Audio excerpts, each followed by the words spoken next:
ሬድዮ ኤረና ሬድዮ ኤረና ካብ ከተማ ፓሪስ ዝመሓላለፍ ብኤርትራውያን ጋዜጠኛታት ዝዳሎ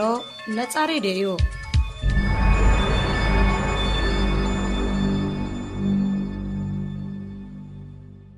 ሰላም ዝኸበርኩም ተኸታተልቲ መደባት ራድዮ ኤረና ምሳኹም ፅንሓ ደላውን ኣቕራብ ሻይ ብርሃን ሴ እዚ መደብ ኣብ ግዜና ይወፅእ ዓርብ ዝቐርብ ማለት እዩ። ንሎሚ ብፍልይ ዝበለ ዛዕባ ኣለና። እሱ ድማ ኣብ ኢትዮጵያ ብዛዕባ ዘለዉ ኤርትራውያን ስደተኛታት ብፍላይ ድማ ካብ ኤርትራ ናብ ኢትዮጵያ ካብኡ ናብኡ ናብ ትግራይ ዝኸዱ ዘለዉ ኤርትራውያን ስደተኛታት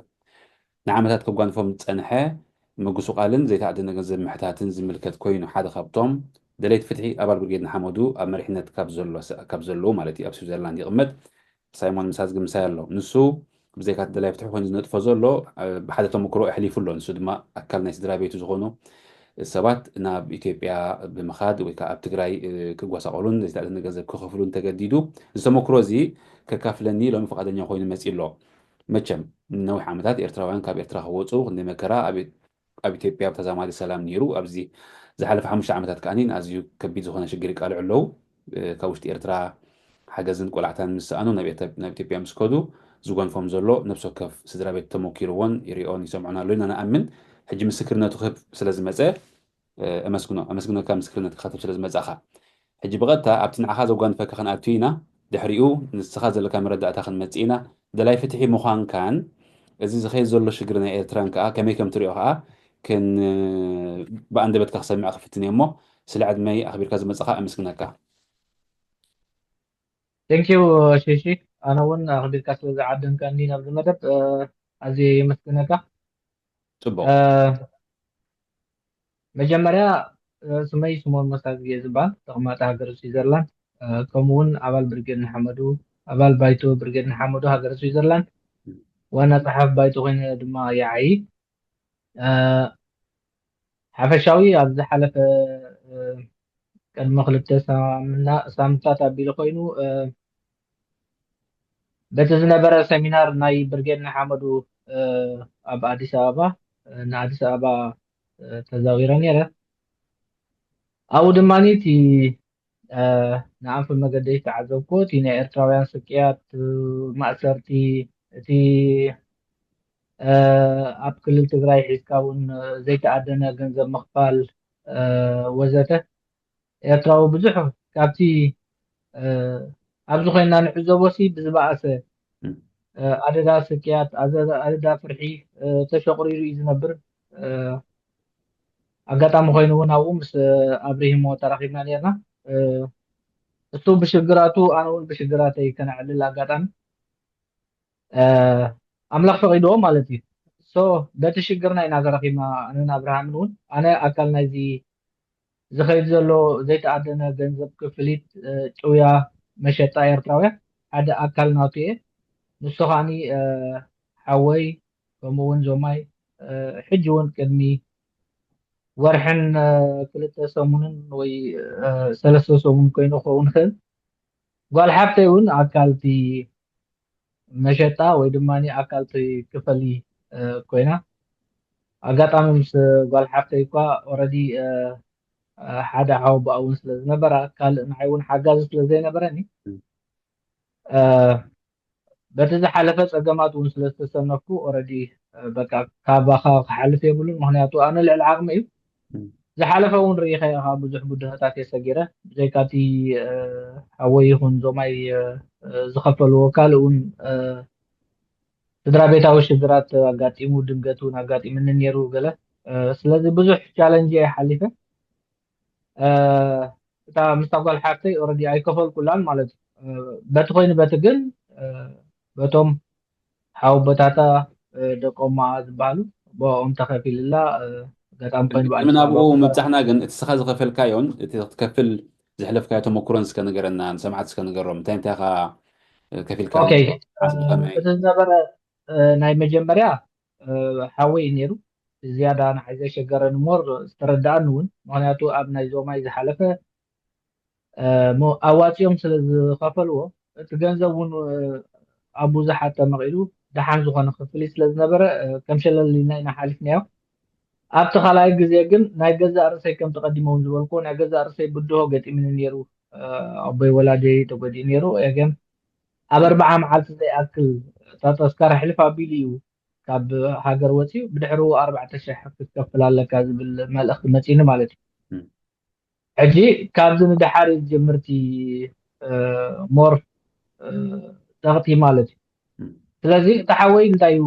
ገይሩ ካብ ኤርትራ በቶም ኣስገርቲ ዝበሃሉ ናብ ትግራይ ይመፅዩ ኣብ ትግራይ ምስ ሰገረ ናብ ሓደ ብቐረባ እውን ዝፈልጦ መታዓቢተይ ኣብ ኣዲስ ኣበባ ኮይኑ ሓወኻ መፂሎም እኒ 4000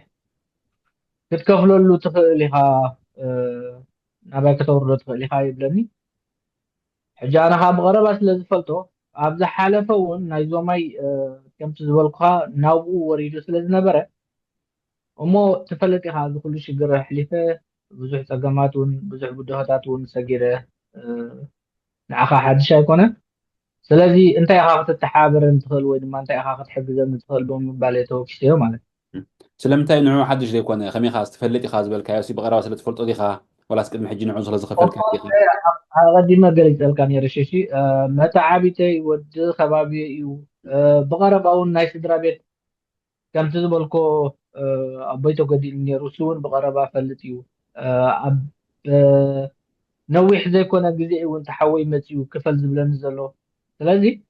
هو بقرب سلازي فلت إيه تفلت إيها سلازي انت إيها تتحابر إن تدخل وإذا ما انت إيها تحجز إن تدخل العقمي إذا جنزب زي بمبالي توكسي مالت استقمت عايز بل حوقة تسامعي متيو سلازي كتكفلو لي زلك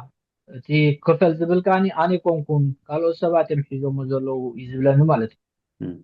تحرك كم زبط حقوقن إذا سب already كم حجون بعلو أسجار ينيرو تحركن ما كم زخون سب دحر داني على حدا فيل داتيو تي تمكرون دعبيو سون دعبي كاب سرحتني أنا بسرح يقولن دخون زعبي سلازي إذا سب درجاتي بعلو جورز نبره بس جارات نحو قاريتو درجاتي أبعد سبعة خنكا سبعة أكيبكا نتوم نيرترا زاتو سبعة زرزر أسماتن قصر تليفون هيبكا مسداد يسترحو مالك نتوم زرزر سبعة دماني تي زرزر أسماتن قصر تليفوناتن حزم نيرترا ياتو بو منزر كاني تي سب حزوما يمصو ማለት حزوما مس መጡ ግን ዳይሬክት እንታይ ኣምዱ ገብሩ ኣብቲ ዶም ምስ በፅሑ እቲ ኣብ ኣዲስ ኣበባ ኮይኑ ዲ ወላ ኣብ ካልኦት ሃገራት ኮይኑ ነቲ ዝርዝራት ማት ቴሌፎን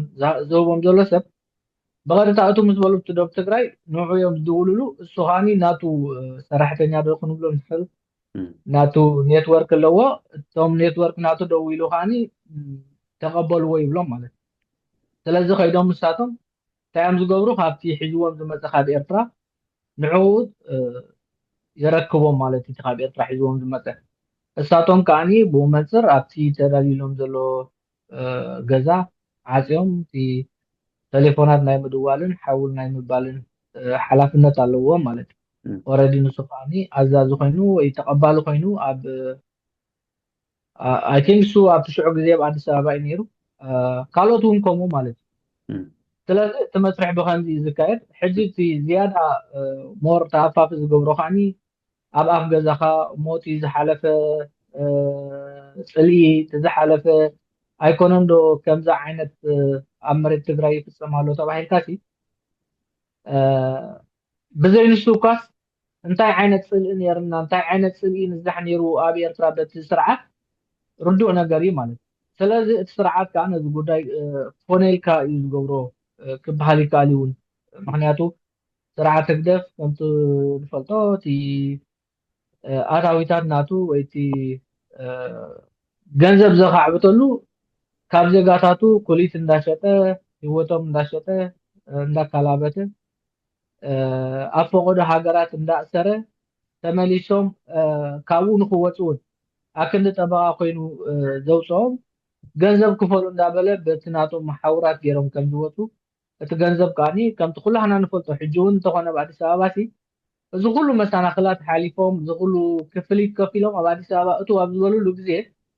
ይግፈፉ ወይ ይምለሱ ወይ ከዓ ገንዘብ ክኸፍሉ እዮም ማለት ስለዚ እዚ ኩሉ ጉዳይ ከዓኒ ናይቲ ስርዓት መሓውር እዩ ማለት ስለዚ መሰረታዊ ናብቲ ቀዳማይ ስጉምቲ ናይ ምውፃእ ካብ ኤርትራ ክንከይድ እሞ ቅድም ኢሉ ከስግርዎ ንሰብ ዳዮም ዘኽፍልዎ ነይሩ እምበር ምስ ሰገረ ዝኸፍሮ ገንዘብ ኣይነበረን ይተሓዙ ኣይነበረን ናብ ማዓስከራት ይኸይድ ነይሩ ንነዊሕ ዓመታት እዚ ተሪፉ ሕጂ ካብ ኤርትራ ክሰግርን ኣብ ኤርትራ ምስ ሰገረ ኣብ ትግራይን እቲ ገንዘብ ዝሕተት ዘሎ ሕጂ ክሕተት ከሎ እንድሕር ዳ ኣብዩ እንድሕር ዘይከፍ ኢሉ ይቕፃዕ ድዩ ይህረም ድዩ ይፈራርሕዎ ጥራሕ ድዮም ወላስ ሸይጦም ድዮም ዋጋ ተወሰኸ ዝሓቱ እንታይ እዮም ዝገብሩ ተመክሮኻ ኦኬ ሕጂ ካብዞም ናተይ በቐረባ ቤተሰበይ ዝበልኩኻ ማለት እዩ ኦረዲ እቶም ክልተ ሰባት ኣውቶማቲካሊ ተኸፊልዎም እታ ናይ ጓል ሓፍተይ ግን ቁሩብ ስለ ዝደንጎየ እንታይ እዮም ገይሮም ክሳዕተን ገንዘብ ዝቕበልዎን ስቕ እዮም ኢሎም ተን ገንዘብ ትቐብል ምስ ኣበሉ ኣይተኸፈለክን እንዳበሉ ኣቐፂሎማ ማለት እዩ ዳሕራይ ኣብ መንገዲ እንታይ እዮም ገይሮማ ካልኦት ሰባት ሒዞሞም ማለት እዩ ናብ ካልኦት ሰባት ኦረዲ ሸይጦማ ዲና ክንብሎ ወላ እቲ መስርሕ ከምኡ ዝገብሩ ተሓባቢሮም ድዮም ከምኡ ዝገብሩ ኣይደኖ ካልኣይ ግዜ ብዙሕ ኣይነበረን እቲ ካልኣይ ግዜ ዝኸፈለቶ ምክንያቱ ተጨውያ ነይራቶ ትኸውን ወይ ድማ ናብ ካልኦት ሰባት ብዘይ ኣፍልጦ ናቶም ተሰጋጊራ ነይራቶ ትኸውን ከምቲ ኩሉ ሰብ ዝሕተቶ ከም ብሓድሽ እውን ምተሓተት ነይራ ገንዘብ ክንደይ ነይሩ ክልተ ግዜ ዝተሓተቶ መጀመርያ 5,000 ኢሎምና ነይሮም ኦረዲ دحراي دحر تحتت توجن 500 يورو مالك سلازي التركب في 5,000 قردي ولا 5,000 نقفة ولا 5,000 دولار 5,000 دولار ينير في مجمع كفلي تحتت ما في مخنياتو 500 برن دحر دايل ناسي 5 يورو لنا ناخذ بالمايت سلازي زربونا من برنا ناس سو كنصر سلازي سند سلازي خونه موكسون سلازي خونه حدا معلتي كنصر سلازي لويه يا اوف كورس 5,000 دولار ينيرو دحراي جن أبتي ناي حدا معلت صنيحة بدحرو زتحاتتو جن 500 دولار ينيرو مالت سلازي كلتا غزي كفيلانسا مالتي توم ناي حوي يكون ناي زوماي جن اوريدي تي انا بقربا زفلط سب سلازخفلهم 4,000 كفيلهم مالت سلازي حدا بدكم حدا ونا بعد شعب يتقبلوه هاي كلتيهم سو كساب حج ستيلون شي زولتي من قصقاتات كالوتون كومو زبولو مالت سلازي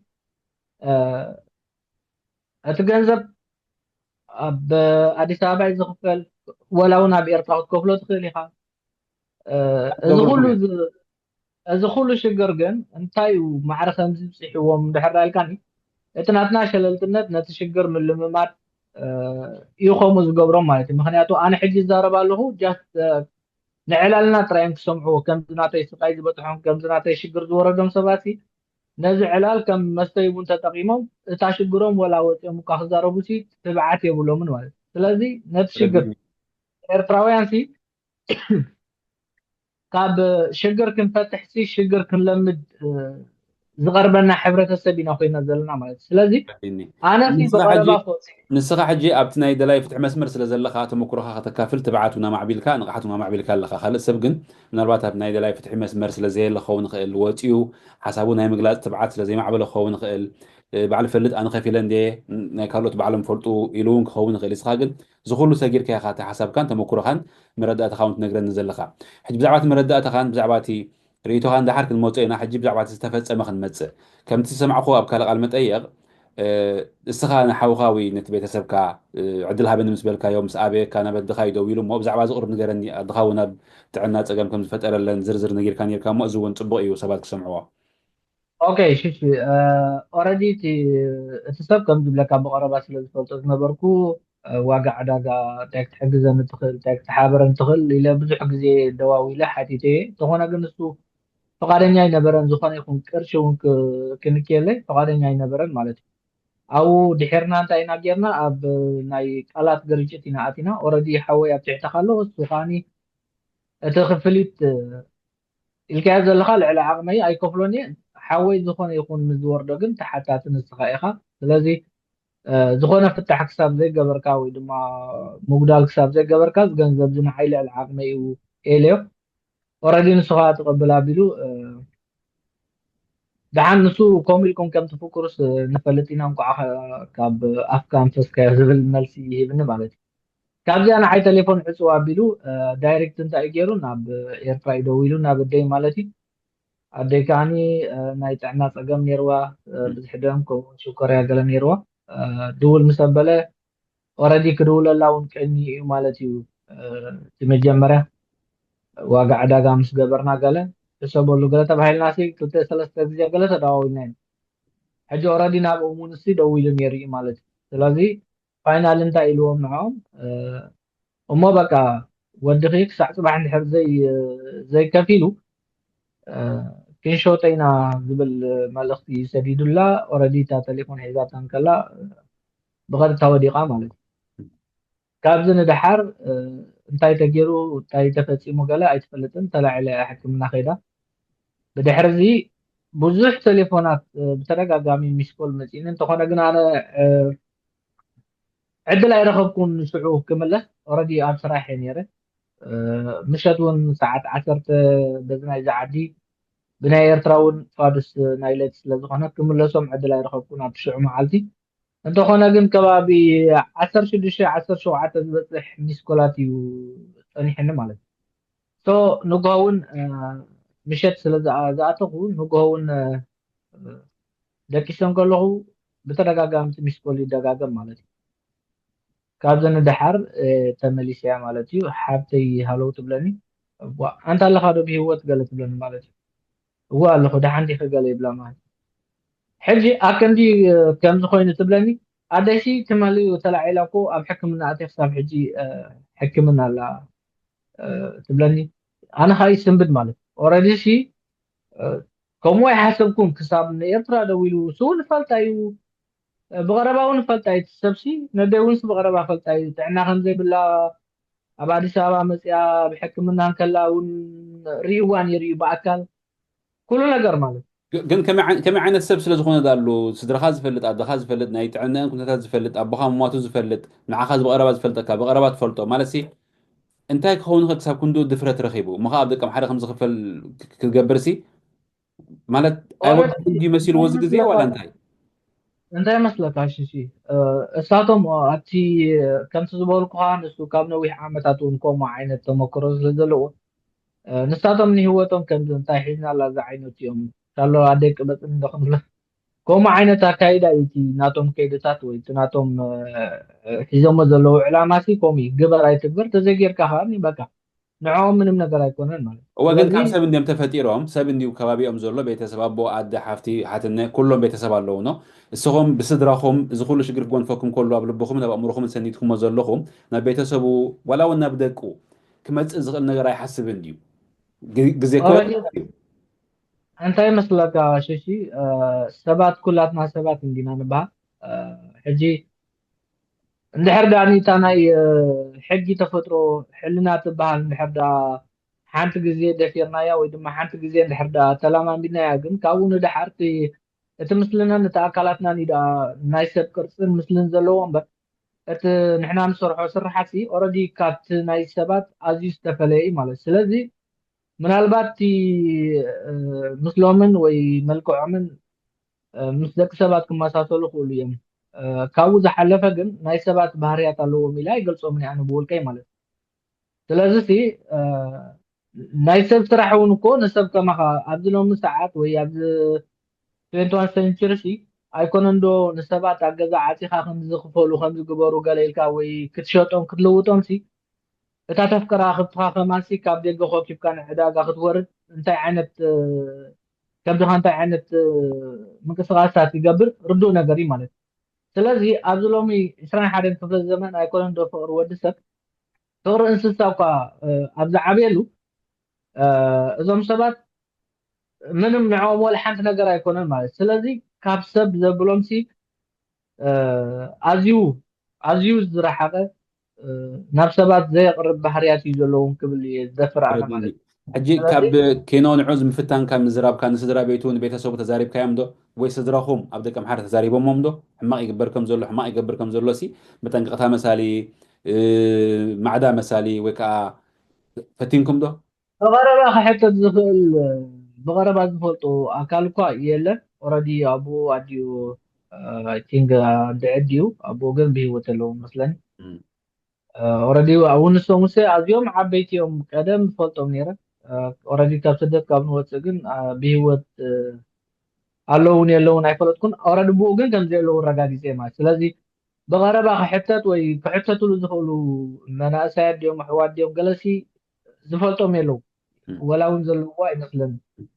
ማለት ዓቕሚ ኣዳም ዝኣኸለ ሰብ እንድዩ ባዕሉ ሓላፍነት ክወስድ ግድነት እዩ ስድራ እውን ዓቕሚ ኣዳም ዝኣኸለ ኣለዎም ክብሉ ክእሉ ኮንካ ከም ሰብ እንድሕር ዳ ትፋለጥ ኮንካ ናብ ሓዉ ዲኻ ናብ ሓፍቱ ድውል ኣቢልካሲ ከም ዝገብር ኣለዎ ዓገበልዎ ክትብል እቲ ተፈጥሮ እዩ እውን ተረዲካኒ ብቐረባሲ ካብ ኣሕሊፍካ ምውሃባ ቀዲምካ ናይ ኣቦታትና ባህልን ክብርን እዩ ማለት እዩ ስለዚ ከምኡ ክንገብር ብቐረባ ዝፈልጦ ሰብ ኣይነበረን ኣይ ቲንክ ግን ኣብዚ ክርስዖ ዘይደሊ ቤተሰቡ ምዃኖም ቅድሚ ሕጂ ዕሊሎም ዝነበሩ ብቐረባ እውን ኣነ ዝፈልጦም ደው ኢልኩም ከምዚ ኣበልዎ ኢሎም እቲ ሽዑ ንዑ ብቐጥታ ንቤተሰቡ ደይኮነሲ ደው ኢልኩም ከተረዳድኡና ትኽእሉ እንድሕር ዳ ኮንኩም ዌልካም እንድሕር ዳ ከተረዳድኡና ዘይትኽእሉ ኮንኩም ግን ከምዚኣ ይገብር ኣሎ ሓወይካ ኣብ ትሕቱ ኣሎ ስለዚ ፅባሕ ንግሆ እቲ ክወርድ ዝኽእል ወይ እቲ ክመፅእ ዝኽእል ተሓታቲ ንሱ ምዃኑ ሰባት ሓቢረ እየ ማለት እዩ ስለዚ እቲ ክገብሮ ዝኽእልቲ ኣብቲ ሽዑ ግዜስ ገይረ እየ እቶም ሰባት ረኪቦሞ ድዮም ኣይረከብዎን ድዮም እቲ ናቶም ክስታ ይኸውን ማለት እዩ ኣነ ግን ብውልቀይ እቲ ክገብሮ ዝግባእኒ ገይረ እየ ዝኣምን ኣይ ቲንክ ሰምዑና እውን ህልው ክኾኑ እዮም እቶም ሰባት ስለዚ እቲ ሰብ ክገብሮ ዝኽእል ሲ ገይረ እየ ኣነ ብውልቀይ ማለት እዩ ካብዚ ብምቕፃል ንምስናት ዝኣክል እንታይ ትገብር ብፅሑፍ ዲኻ ትሕዞ ብሪከርድ ዲኻ ትሕዞ ከመይ ኢኻ ትስንዶ ዘጓነፈን ዝኸፈልካዮን ዕለት ሰዓት በሎ ንሱ ሸገር ኣይኮነን ኦረዲ እቲ ካብ ኤርትራ ዝኽፈል ኣይ ቲንክ ኣብኡ እንታይ እዮም ዝጥቀሙ ከም ድሓር ድሕረ ዝሰማዕኮ ወላ ኤቪደንስ እውን ክኸውን ከም ዘይክእል ንካልኦት ሰባት እውን ከጥቅዕ ከም ዝኽእል እቲ ጉዳይ እዮም ኣዕሊሎምኒ ንስኻ እንታይ እዩ እቲ ከም ኤቪደንስ ትሕዞ ኣብ ኤርትራ እቲ ትድውለሉ ቴሌፎን እዩ ማለት እዩ ቁጥሪ ቴሌፎን እዩ እንተኾነ ግን ንሳቶም ኣብ ኤርትራ ዳርጋ ሰሙናዊ ስለ ዝመላለሱ እሞቶም ሒዞሞም ዝመፁ መናእሰያት ድዮም ወላ ኤርትራውያን ብሓፈሻ ቴሌፎን ሒዞም ስለ ዝመፁ እቲ ሴም ካርድ ዳርጋ ንሳቶም እዮም ዝወስድዎ ማለት ስለዚ እቲ ሴም ካርድ ናይ ካልኦት ሰባት ገይሮም እዮም ዝጥቀሙ ወላ ኣብኡ ተመሊሶም ሲ መን እጥቀመሉ ቴሌፎን ቀልጢፎም እውን ስለ ዘየዕፅይዎ ብዙሓት ዓበይቲ ኣለው ብቐጥታ ቴሌፎን ደው ኢልካ እውን ዝዕፆ ኣይኮነን ኣብ ኤርትራ ከምቲ ትፈልጦ ኬድካ ብኣካል እቲ ሓበሬታ ክትህብ ኣለካ ገለ ስለዚ ክሳብ ዝዕፆ እቲ ቴሌፎን እሳቶም እዮም ዝጥቀምሉ ስለዚ እቲ ቁፅሪ ቴሌፎን ወላ ሒዝካ ኬድካ ወላ እቲ ሰብ እንተበልካ ሲ ኦረዲ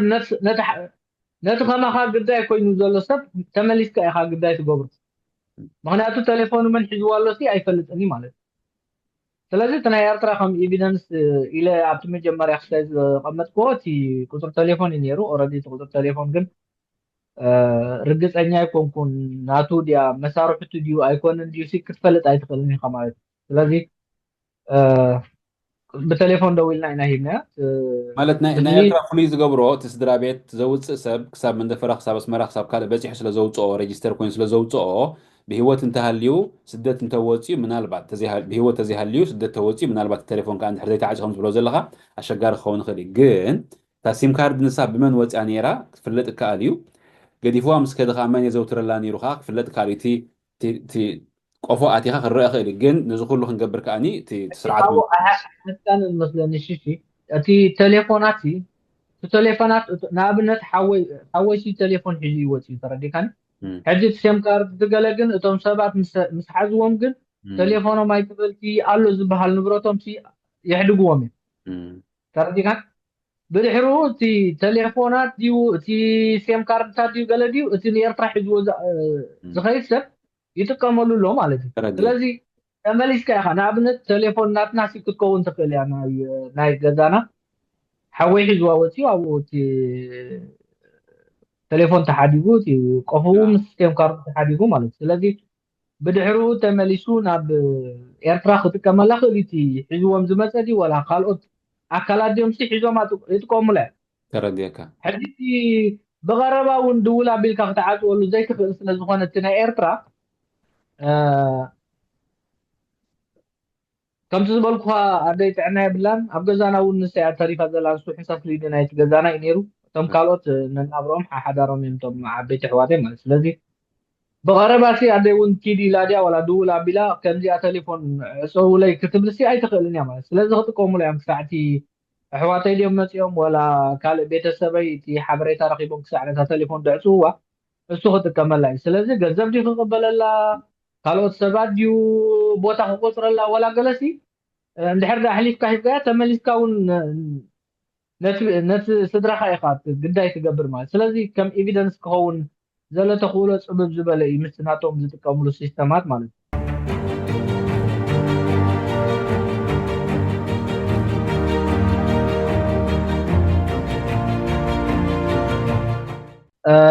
ኣብቲ ናይ ኣዲስ ኣበባ ግን ኦረዲ እቲ ኣብ ከምቲ ቀዲመ ዝበልኮ እቶም ኤርትራውያን ንበሃል ነቲ ሽግር ኣብ ክንዲ ምፍታሕ ነቲ ሽግር ምልምማድ ስለ ዝቐርበና እዩ እምበር እቲ ዝስደድ ገንዘብ ናብ ሕሳብ ኣካውንት ወይ ድማ ናብ ሕሳብ ባንኪ እዩ ዝኣቱ ስለዚ እቲ ገንዘብ ናብ መን ትሰዶ ኣለኻ ስለምንታይ ይቕበል ኣሎ እውን ብቐረባ ክትሓተሉ ትኽእል ዓዲ እዩ ማለት እዩ እንተኾነ ግን ንሕና እቲ ብድሕሩ ምስ ብዙሓት ሰባት እውን ኣብ ዝዘራረበሉ ግዜ ኣነ እውን እንተኾነ ካብቲ መጀመርያ ዝነበረኒ እንታይ እዩ ሽዑ ብቐጥታ እቲ ገንዘብ ኣእቱ ምስ ኣበልካዮ እንድሕር ደኣኒ ናብ ሕጊ ዲኻ ወላ ናብ ፖሊስ ዲኻ እንድሕር ደኣ ጥርዓን ኣቕሪብካ ኦረዲ እቲ ናትካ ሰብ እውን ድሕሪ ሓደ ሰሙን ወይ ድሕሪ 2 ሰሙን እዩ ናብ ኣዲስ ኣበባ ዝበፅሕ ስለዚ ዝኾነ ውሕስነት የብልካን ሕጂ ኣብቲ ሕጊ ኻኒ እንታይ ዝብል ይመፂኒ ኣነ ከምኡ ክገብር ፈቲነ ነይረ እንታይ ዝብል ይመፅዩ ኣብ ውሽጢ 24 ሰዓት ዝሰበብክያ ገንዘብ ክትመልሶ ከም ትኽእል ሓበሬታ መፂኒ ማለት ስለዚ እቲ ገንዘብ ክፍል ኣቢለ ንክምለስ ጥርዓን ከቕርብ ሓሲቦ ማለት እዩ እንተኾነ ግን እንታይ ኮይኑ ድሕሩ እቲ ንሶም ዝኣትውሉ ካብቲ ዶባት ናይ ትግራይ ክሳብ ኣዲስ ኣበባ ዘሎ መንገድታት ብዙሕ ግዜ ከም ዝወስድ እንተወሓደ ሓደ ሰሙን 2 ሰሙን ከም ዝወስድ እዮም ነጊሮምኒ ማለት እዩ ስለዚ ኣብ ኢዶም ከሎ ዳግማይ ገንዘበይ መሊሰሲ ትርጉም ዘለዎ ኣይኮነን ደጊንካ እትወን ወይ እውን ካብኡ ንላዕሊ ነቲ ሽግራትካ ምበኣሲ ማለት እዩ እንተኾነ ግን ከም ሕብረተሰብ ነዚ ጉዳይ ኣተኩሮ ሂብና እንድሕር ሰሪሕናሉ ግን ብዙሓት ሰባት ኣይ ቲንክ በቀዳማይ ኣብ ናይ ፍናን ኣብ ኢንተርቪው ገብር ነይረ ክሳብ ስሞምን ኣድራሾምን ታሲሮኦምን እውን ዘምፅኡ ብዙሓት ሰባት ነይሮም ማለት እዩ ኣካውንቲ ኻኒ ካብኣ ጀሚርካ እቲ ዝበዝሐ ሰብ ናብ ኣካውንቲ ዝእትዎ ኣብ ኣዲስ ኣበባ ከምዚ ናይ ኤርትራ ብኻሻ ብመሸማዕ ተሰኪንካ ከምዚ ናይ ሲና ዝነበረ ግዜ ከምኡ ይኮነን ኣብ ሕሳብ ባንኪ ኢኻ ተእትዎ ማለት ስለዚ ብቐረባ ክትቆፃፀሮን ነዚ ጉዳይ ከዓኒ ናብ ሕጊ ክተቕርቦሲ እኹል ዝኾነ ኤቪደንስ ኣለካ ማለት እዩ እንተኾነ ግን እቲ ፀገምና ወይ እቲ ሽግርና ናብ ቃላዕ ኣውፂና ከምዚ ሕጂ ይህን ሜን ክንበሃለሉ ሓደ ትብዓት ይሓፅረና ክኸውን ይኽእል እዩ ብዓብዩ ግን ንቕሓት እዩ ዝጎድለና ኢለ ዝኣምን ማለት እዩ ተረዲእካ ስለዚ ኤቪደንስ እኹልን ትሩፍን ኣሎ እዩ ኣብዚ ጉዳይ ኢለ ዝኣምን ኣነ ብውልቀይ ተረዲእካ ናብ መንግስቲ ኢትዮጵያ ጥርዓን ተቕርቡ ዶ ኣብርሃም እውን ኣብኡ ከም ዝነበረ ፈሊጥ ኣለኹ ኣብ ዓደላን ዝቕመጥ ተጠባባቂ ሰብኣዊ መሰላት ኣክቲቪስት ማለት እዩ ሕጂ ናብቲ ናይ ኢትዮጵያ መንግስቲ ወይ ናብቲ ናይ ዩኤንኤችሲአር ወይ ናብቲ ናይ ፀጥታ ተመልክቱ ዶ ትጠርዑ ዶ እንታይ ግብረ መልሲ ትረኽቡ ካብኦም እወ ሕጂ ኣብ ኢትዮጵያ ዘሎ ኩነታት ከምቲ ኩላትና ንፈልጦ እቲ በቲ ሓደ ብምብራቕ ብምዕራብ ብኩሉ ሸነኻት ምስቲ ዘሎ ቅልውላው ምስቲ ዘሎ ኩነታት ገለ ብዙሕ ክሳብ ሕጂ ኣተኩሮ ኣይረኸበን እንተኾነ ግን በቲ ተጠባቕቲ ሰብኣዊ መሰላት ናይ ኢትዮጵያ ዘውፅዎ ግን ኣብ ዝሓለፈ ሰሙን እውን ወፂ ነይሩ ርኢኻዮ ክትከውን ተስፋ ገብር ስፔሻሊ ኣብ ኤርትራውያን ዝግበር ዘሎ ኣዝዩ ኣሰካፊ ምክንያቱ ኩሉ ግዜ እንድሕር ዳሪና ገንዘብ ክፈል ዝበሃል ኣብ እስር ቤት ኣትዩ ሓታት ዘይብሉ ተጣባቂ ዘይብሉ እንኮ ዜጋ ኣብዛ ዓለም ዳርጋ ኤርትራዊ እዩ ክንብል ንደፍር ማለት እዩ ምክንያቱ مش دو كاب عدنا رحيقنا سي أبتا قربت عدنا خوينا بقانقوا نخصم حنا زخولو هزبتات زلو بقولو نقراتنا وزوم عين السبات زيوم وكخصعكمو أممت يوم كداقونو خا جنزب كخفلو خا قلا سبعات زرخوبو سي من دبلو كتركبو ما بديت هقراتكم ومرادنا بزح زقر ما يكون المال سلازي تي تتابع سبعة مسألة بحال هو يوصل يزاربيو جن كاني والحد مثلا فتح لنا ستيل كسار حجي أب أديس أبا استعذب كونت انتي الحر الكاني كساب 300 زبصح أسر الله أبا أديس أبا بزعبا 300 أسر زخونه يخون ززارب يله ولا قابضهم أسرات حواتهم نسيهم كان زع عين الشجر قتي منها تاك تتحاورنا تقولون تاك تقبرنا تقولوا قال خبلوا أي راين تايم كقبر ذو الراين دحر الكاني أوردي سب رقيبهم بتي تشجرهم سي بجنزب كفتحوا يمز سعره ماله كات أسر بيتات دلو بخمة جنزب كفيكات أوصو يوم من قد حاسس دلو توم عاوزلو بولايس ديوم ولاتي من قصون بعلو انت هنا خاني إذا قداي سلزربحهم ويدما سلزربحهم مسيلهم تي فتح كوبو ما يقولون ستيل كساب دحر دا زي كفيل كاونسل كساب من إرتراز تطرزون على يم أبز حلف أجزيات دحر دا ريحة مان بزحات سبات كاني بتجنزب دخفلو يوتيهم سلازم زي فتح يكون إن عنا إرتراويان كلاتنا دحر داني كمزي وسينا شجراتنا تزاربنا موت زلو شجرات دحر داني أتذكر رقيبو وإذا ما أنا معك ناس دينا دحر داني بترجع حبيرنا فيه ولا حتى ونكركب بخلي بودانا بجنزب ترى يكون نزفتح واير تراوين ترى جنزب مخفف واير تراوين ترى أبادي ساباسي سومالا ولا أوغندا ولا كينيا ولا whatever كابوزحات هاجر السودان ومهاني علاق لهم مو مال سوداناويان هون ولا كينياويان صوماليين ولا حدا يكون سب ولا تأثير أو زحاتهم إلا مهنا كلوتاتهم بتناتهم كمت بتناتهم ملك كلوتاتهم زحاتهم سبيلهم زاسرهم سبيل كيف هو زولهم سبيل وين يرتراوين ترايك ساعة كنزن دحر دايل كاني مهنياتهم نصهم أكن جنزب زخوفلو شجورنا عالم كنا قريم زخرب ንሱ ጥራሕ ዘይኮነ እቲ ብኤርትራ ዘሎ ስርዓት ዘሎ ዜጋታትን ኣብ ደገ ብዛዕባ ዘለዎ ዜጋታትን ቅንጣብ ተገዳስነት ሓላፍነት ስለዘይብሉ ዓገብ ስለዘይብል እዚ ኩሉ ሲናን ሊብያን ዘጓነፍ ኣብ ሱዳን ዋላ ዘጓነፍ ዝነበሮ ኣብዚ ጉዳይ እንታይ መስለካ ሽቺ ኣብዚ ጉዳይ ኣብቲ መጀመርያ ትንክፍ ኣቢላ ሓሊፈዮ ነይረ ኣብዚ ጉዳይ እቲ ስርዓት እውን ተረባሒ እዩ ምክንያቱ ወላቶም ካብቲ እስር ቤት ገንዘብ ከፊልካ ከተውፅኦም ትውከሶም ሰባት ናይቲ ስርዓት መሓውራት እዮም ተረዲኻን ኣብ ክንዲ ሓላፍነቱ ኮይኑ ጠበቃ ዜጋታቱ ኮይኑ ኣብ ቅድሚቲ ማሕበረሰብ ዓለም ዝርከብ እንታይ ዝገብር እቲ ናይቲ ስርዓት መሓውራት ንሳቶም እዮም ኮንታክት ዝገብሩ ምስቶም ፖላይስ ይኹን ወላ ምስ መንግስቲ እዚ ንሳቶም እዮም ተኸፈልቲ ዘሎ ስለዚ ንዕኦም ኢኻ ስርሖም ጠጠው ተብለሎም ዘለካ እንድሕር ዳኒ ባዕላቶም እቲ ጉዳይ ኣትዮሞ እንድሕር ዳ ሓላፍነት ተሰሚዕዎም ሓላፍነት ስምዖም ነይሩ ተዝኾኑ እሞ ኤርትራዊ ኦረዲ ሓላፍነት ስለዘይስምዖም ንሳቶም እውን ሽበራውያን ጉጅለ ስለዝኾኑ ስለዘስመርናሉ ኢና ብዛዕባኦም ጎሲና ንሓልፍ ዘለና ምክንያቱ ንሳቶም ኣብዚ ጉዳይ ካብቲ ሳምሳር ንብሎ ካብቲ ተረባሒ ፖሊስ ንብሎ ንላዕሊ እቶም ናቱ መሓውራት እዮም ተረባሕቲ ምክንያቱ ኣብ በዓል ኡጋንዳ ኺድ ኣብ በዓል ኢትዮጵያ ኺድ ኣብ ዝተፈላለየ ሃገራት ኺድ ዝኾነ ዜጋ ገንዘብ ከፊሉ ወረቐት ኣይሕዝን ገንዘብ ከፊሉ ወረቐት ዝሕዝ ሓደ ሶማላውን ሓደ ኤርትራውን እንድሕር ተኺሎም ንኡጋንዳ ኣትዮም ኣብ ኡጋንዳ ሓደ ኤርትራውን እንድሕር ነታ ፕሮሰስ መቃንዕት ዝኸውን ወረቐት ከውፅእ እንድሕር ኮይኑ ክሳብ $1,200 ይሕተት ማለት ሓደ ሶማላውን እንድሕር ኮይኑ ወላ $100 እውን ኣይከፍሉ ምክንያቱ ኣብቲ ናይ ጉዳይ ስደተኛታት ከም ተርጁማን ኮይኖም ከም ገለ ኮይኖም ኣትዮም ዘለዉ ማሕበራት ናይ ስርዓት ስለዚ ስርዓት ተረባሒ እዩ ማለት እዩ ብዛዕባ ዜጋታት ኤርትራ ክጣበቕ ይኹን ክሓትት ሲ ወላ ሓደ ይኹን ሞራል የብሉን በቲ ሓደ እውን እንድሕር ዳ ሓቲቱ እውን እቲ ካዝንኡ ስለዝጎድሎ እቶም ካልኦት ሃገራት እውን ኦረዲ ዜጋታት እንድሕር ዳ ብተደጋጋሚ ተኣስርለን እንድሕር ዳ ኣለካ ኮንካ እቲ ዲፕሎማስያዊ ርክባት እውን ክቁረፅ እዩ ማለት ስለዚ ክዛረብ ሞራል የብሉን ጥራይ እውን ዘይኮነ እቲ ኣታዊታት ናቱ እቲ ረብሓታት ናቱ ስለዝጎድሎ ኣብዚ ጉዳይ ዝኾነ ይኹን ቃል ከውፅእ ኣይርአን እዩ ኣይውፅእን እዩ ኢንዳይሬክት ተረባሒ ስርዓት እዩ ማለት ተረዲካ እዚ ርእስቲ ብጣዕሚ ሰፊሕ እዩ ብጣዕሚ ብዙሕ እዩ ዓሚቕ እዩ ማለት ነዊሕ ዓመታት ዝገበረ ውስብስብ ዝበለኻ ስለዝኾነ ብሕጂ ክንውድኦ ንኽእል ኣይመስለንን ግን መእሰሪት ሕቶ ኣላትኒ سخاب بقربا إذا كل شجرة تموكير كاللها أبناء أبوها من سماي ورسوم أبوها بالمعرفة مالتي السو أب حزن كلها ون كي ترفني حاوخان نيزو مخان جنزب تكفل بحسب بمنفسن كتمقاقل زخلو قداي كتكون سدرابيتك قداي كخونو تموكير كاللها صبغ نجار كوينخا أب سويسرلاند خا خابتهم وسنتي دلي تفتحوا خنكا تقالس هلخا حجي تحطو اتسخم تقبرو زلخم ناي قالسي ناي فتحي قالسي بمنصرتي بغزاخا زوردكا زلو بمنصرتي اب نفسه كيف ارتراو زوردو زلو اتي ناي فتحي منقدي قبو يخيدالو ديلكا تأمن تايك قبرالو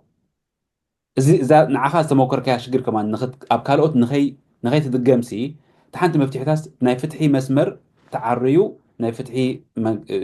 نجارات كالات اف يوزلو بتنعز رداني بتبزح سم زردو حجي أبو زلا كاريتو نجرني إذا ينوح عملات شجرسي اتي دلاي فتحي بزخوتو زلو من قدي كفتح يخيل دو نسخة أبرجينا حمد وخنكا بتجبروز لهم كالسي كفتح يخيل دو كون عمان قد يحسكم تاخذوا لهم دو اسكريتو خان عخان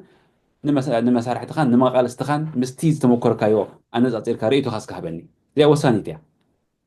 حجي انتي مثلا كاب زغدا شيشي اتي حدا كاب مجمرياتي حساب ابزي شجرات ابصحنا زلو تي زرع نايت سرعات كرداد نايت سرعات زرو اب علي تاب هايمون تاب وراجا كساب ولق سبات سدرا بيتات وريكا سرح رسح زخنه زري تيل كساب حجي نعو ملو بملو بدينا الى من انا مخنياتو حدا عود كتركب نكلخا كلها كاب حدا هوت بال اندحر دا زخونه يكون مورال كاز تنكف ترخيبو خاني اب كنت تدغاغف اب كنت تتحغاغس حدكاتي تواناجل حدكا كتصارف حدكا كتمالالس اوريدي تي زعابه شجر ترسعو ማለት كساب قال حدش اجندا زمص سلازي انا بقول كاي انت زخوده زلخو تزغبرو زلخو اوف كورس تكون مسمر الله كويله زامن ጉድለታት አለው ወደ እንድሕር ዳልካኒ هو አለው ምክንያቱ እቲ ጉድለታት ካበይ ዝብገስ ወይ ካበይ ዝምንጭ እንድሕር ዳልካኒ አነ ተማሃራይ ፖለቲካል ሳይንስ አይኮንኩን ፖለቲከኛ እውን አይኮንኩን ግን ከአኒ ኣብቲ ወሳኒ መድረክ ወይ ድማ ኣብቲ ናይ ዜሮ ሰዓት አንቃሪና ንሪእሉ ኣብ ዘይብሉ ደረጃ ዝመፅሓና ግን እቲ ጉዳይ ባዕልና ሓታትን ክንኮነሉ መሪፅና ማለት እዩ ስለዚ ኣብዚ ጉዳይ እንታይ ዝጎድል ዳ እንድሕር ዳኢልካኒ እቶም ኤሊታት ዝበሃሉ ወይ ድማ እቶም ምሁራት ዝበሃሉ ኣብዚ ጉዳይ እጃሞም ኣይበርከቱን እጃሞም እውን ይገብሩ ኣለዉ ኢለ ኣይኣምንን ምናልባት 2% ወይ 1% ካብቶም ኣዝዮም ዝፅዕሩ ዝደኽሙ ክህልው ይኽእሉ እዮም ግን ኣኸልቲ ድዮም እንድሕር ዳኢልካኒ ኣኸልቲ ይኮኑን ምክንያቱ ዳርጋ ዝበዝሐ ምሁርሲ ተበላፂዩ ክንብል ንኽእል ኣባና ኣብ ኤርትራውያን ማለት I don't know ወላ ትምህርቲ ሓቂ ሓሽኒ ዝኾነ ስለ ምሁር ንብላ ኢና ዳ እምበሪ ዝበዝሕቶም ኣለውና ንብሎም ወይ ፕሮፌሰር ትብሎ ወይ ዶክተር ትብሎ ወይ ገለ ትብሎሲ ዝበዝሑ ፀግዒ ናይቲ ስርዓት እዮም ካብቲ ስርዓት ሙሉእ ዘይተባተኹ እዮም ዛትስ ዋይ ኢናቲ ሽግርና መመሊሱ ዝናዋሕ ዘሎ ማለት እዩ أنا بزي حزي زلخو علامة وبز زخورة زلخو علامة كساب هيوتك خفل دلوي كساب هيوتك خفل نحرد دلو زخو مكينة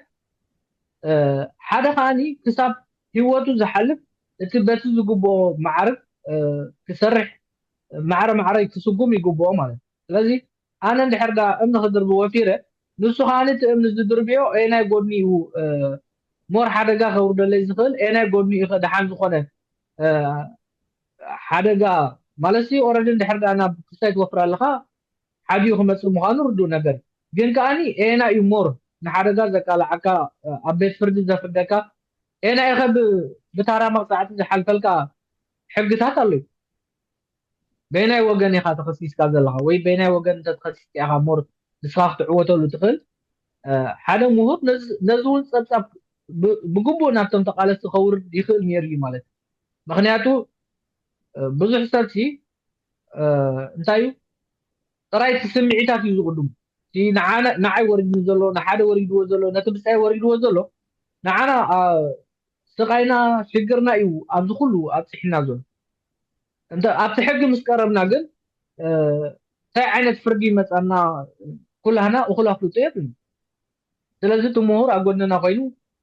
እዚ ተገርክን ከምዚ ክትኮን ይኹም በዚ እንተኸድና ግን በዚ ክንዕወት ኢና ኢሉ እንተ ዝሕግዝ እንተ ዝደጋገፍ እቲ ዓወት ምተቃረበ እንታይ ዝገብር ምሳኻ መፅእ ኣብቲ ግዜ ዓወትካ ንእሽተይ ነገር ኣብ ተረኽበትሉ ግን ኣብ ካልእ ምውን እጃል ዝኣቱ ካልእ እንታይ እዩ እቲ ብኣነ ዝበልኩኹም ዘዘይከይደውን እቶም ኤሊታት እንድሕር ዳ ርኢናሲ ርሑቅ ከይከድናሲ ኣብዚ ጉዳይ ሕጂ ንዓና ኣብዚ እውን ኣውሪድና ዘሎ ነቲ መጀመርያ ዘበገስናዮ ቃልሲ እውን ከምቲ ዝብል ለኸሰጉመና ዘይከኣለ ዘሎ እቲ እኹል ኣብነት ኣብ ብሩህ መፅኣ እሞ ንርኢ ብሩህ መፅእ ተስፋ ናይ መንእሰይ ነይሩ እቲ ናቶም ምንቅስቃስ እውን ናቶም ጓስጓሲ ነቲ መንእሰይ ሞራል ሂቡ ኣንፃር እቲ ስርዓት ክትስእ ገይሩ እዩ ማለት እዩ እዞም ሰባት ግን ድልውነት ኣይነበሮምን ታይት ድልውነት ዘይነበሮም ድሕር ዳልካኒ ንዓና በቲ ዝብሉና ዝነበሩ ክሳብ ዶክተር ፕሮፌሰር ኣዝዮም ምሁራት ሰባት እውን ከም ዘለይዎም እዮም ዝነግሩናን ዘዕሉናን ነይሮም ኣብ ሚድያ ወፂኦም ርዲካኒ እንተኾነ ግን እዚ ጉዳይ ነቲ ንሶም ኣንቀሳቂሶም እቲ ዝደልይዎ ዝነበረ ምንቅስቃስ ምስ ተላዕለ ግን ዝኾነ ይኹን ሓላፍነት ወሲዱ ከማዕዝነካ ዝኽእል ሓላፊ የብሎም ወላ ሓደ ይረኸብና ብኣንፃሩ እኳ ደኣሲ ናተይ ክበሃሉ ሕድሕዶም ተባሊዖም ኣብ ደረጃ ዝወዲቖም ማለት ስለዚ እቶም እሊታት ነዚ መንእሰይ ኣይሓገዝዎን እቶም ምንቅስቃሳት ነዚ መንእሰይ ኣይሓገዝዎን ሓላፍነት ክወስዱ ዝግብኦም ንሳቶም እዮም ነይሮም ኣብቲ ሽዑ ግዜ ማለት ናይዚ ኩሉ ምንቅስቃስ ብርጌድ ንሓመዱ ዘካየዶም ምንቅስቃሳት ሓላፍነት ክወስዱ ዝግብኦም ኣብ ቤት ፍርዲ ዝቐረበ ጠበቓ ከምፁ ዝግብኦም ጉዳይ ሕጊ ክከታተሉ ዝግብኦም ሞር ንሳቶም እዮም ነይሮም ኣብዚ ጉዳይ ግን ንሳቶም ሓላፍነት ወሲዶም ዶ እንድሕር ዳ ኢልና ብኣንፃሩ እኳ ደኣሲ ነቲ መንእሰይ ኦረዲ ተዓቕምታት ምስ ሓፀሮም ምፅራፍ ናብቲ መንእሰይ ወሪዶም ማለት እዩ ተረድየካ ተባሂሉ ሕጂ እቲ ጉዳይ እቲ ቃልሲ ንሕና ብቕልጡፍ ኣብቲ ንደልዮ ወይ ከምቲ ንደልዮ ዘይከደሉ ዘሎ ምክንያት ኣይ ቲንክ እቲ መንእሰይ ኣይኮነን ትሽግር እቶም ኢልታትን እቶም ምሁራትን እዮም ዘቐምጦ ማለት እዩ ተረድየካ ስለዚ ምሁራት ተዘልው ነዚ ጉዳይ እውን ነዚ ገጢምና ዘሎ ነዝህልው ንዛረበሉ ዘለና ወሲ ኣካል እዩ ነይሩ ማለት እዩ ስለዚ ንሳቶም ወፂኦም ኣነ ወፂአ ደይኮንኩ ክዛረብ ኣነ ናብኦም ከይደ ፀገመይ ምስ ነገርክዎም ንስቶም ወፂኦም ክዛረቡለይ ክጣበቁለይ እዩ ዝግብኦም ነይሩ ማለት ስለዚ እዚ ኣባና የለን ተረድየካ ናብ ናይ መጨረሻ ገፅና ኢና ዘለካ ልበዋ ዘለካ ምክንያት ብፍላይ ድማ ነቶም ብሕጂ እውን ግዳይ ዝኾኑ እንታይ ክገብሩ ኣለዎም ዘለካ ምክሪ ክትካፍለኒ ኢኻ ነቶም ኣብ መሸጣ ሰባት ተዋፊሮም ዘለዉ ብፍላይ ብወገን ኢትዮጵያ ካብኡ ድማ ብወገን ትግራይ ከምኡ ዝገብሩ ዘለዉ ነዚ መደብ ክሰምዕዎ ከም ዝኽእሉ ስለ ዝኣምን ክትብሎም ክትላበዎም ወይ ክጠንቅቖም ትደልዮ ሓሳብ እንተሎ ዕድል ክህበካ እየ ንስለ ዝሃብካኒ ተመክሮ ስለ ዝሃብካኒ ዕላልን ዘካፈልካን ተመክሮኻን ኣዝየ መስግን ደጊመ ንወላዲኻ ብሞት ብምፍላዩ ፅንዓት ሃብ መንግስቲ ሰማይ የዋርሶም ነድኻ እውን ሙሉእ ምሕረት እምኒ የለን በዚ ክንወዲ ኢና ናይ መጨረሽታ ቃላት ክሰምዕናትካ ኦኬ መጀመርያ እቲ ዘለኒ ሽግር እቲ ብዓብዪ እውን ሽግር ኤርትራውያን ንክዛረብ መድረክ ስለ ዝፈጠርካለይ ኣዝየ መስግን ሽሺ ኣብ መወዳእታ እንታይ እየ ክብል ዝደሊ ቀድማ ኣቢለ እውን ተንኪፈዮ ነይረ ኤርትራውያን ኩላትና ብዛዕባ ሽግራትና ብዛዕባ ፀገማትና ሓቢርና እንድሕር ደይተሲና ዝኾነ ይኹን ዝፍታሕ ሽግር የብልናን ማለት እዩ ስለዚ እቶም ምሁራት ኣካላት እውን እዚ ናተይ ናይ ሓደ ኤርትራዊ ድምፂ ሰሚዖም እቲ ናብቲ ዝግብኦ ኣካላት ወይ ናብቲ ዝምልከቶ መንግስቲ ድዩ ወላ ተጠባቕቲ ሰብኣዊ መሰላት ድዩ ከብፅሑ በዚ ኣጋጣሚ የምሕፀን ካልእ ቻነላት እውን ብዙሓት ቻነላት ናይ ኤርትራውያን ኣለዋ እንተኾነ ግን ነዚ ጉዳይ ኣተኩሮ ሂቦም ክሰርሓሉ ወይ ድማ ክዛረባሉ ኣይረኣየንን ማለት ስለዚ ዝወርድ ዘሎ ሽግር ከዓኒ ቀሊል ነገር ኣይኮነን ኣብ ውሽጢ ሓደ ዓመት እንድሕር 10,000 ከፊለ እንድሕር ዝዛረብ ኣለይ ኮይና ኣነ ካልኦት ሰባት እውን ካባይ ንላዕሊ ከም ዝኸፈሉ እየ ዝኣምን ማለት ስለዚ ሽግርና ብገንዘብ ጥራይ ዘይኮንና ክንፈትሖ ዘለና ወይ ክንፈትሖ ክንስዕር ዘለና ሽግራትና ሓቢርና ብምትሳእ ሓቢርና ብምጥራዕ ሓቢርና ፀቕጢ ብምግባር ክንፈትሖ ከም ንኽእል በዚ ኣጋጣሚ ይላቦ ማለት ስለዚ ደጋጊመ ዝብሎ ግን ኣነ ሎሚ ሽግረይ ይዛረብ ኣለኹ ፕሊዝ በጃኻትኩም እቶም ከማይ ከምዚ ከማይ ورح دي ولا عمت كفلوا تبال زلهم وتيهم تزاربوا انت زي تزاربكم كاني ولا انا باي تصدوا تخوليهم بتزلكم ايفيدنس كتحزوا تي ايفيدنس حزكم دماني نابا يخون نابا برهان تصدوا تخوليهم سلازي بزقاتا كلاتكم تتصدوا له حساب بنك ናይ ነፍሲ ወከፍ ተኸፍልዎ ከም ኤቪደንስ ክትሕዝዎ ሒዝኩም ድማ ናባና ከተመሓላልፍዎ በዚ ኣጋጣሚ ይላቦ ስለዚ ኣብዚ ኣኽለና መስለኒ ሸቺ ቴንክ ዩ يغنيلي سلاتي كله وطعة مسخا خمس دناجز مسخا خمس معنا حماق نقرا فوتو سلازي سلازي خمس جنكا أبكال جزيب خالد حسن نرخب كاتس فاجبر سلام عليكم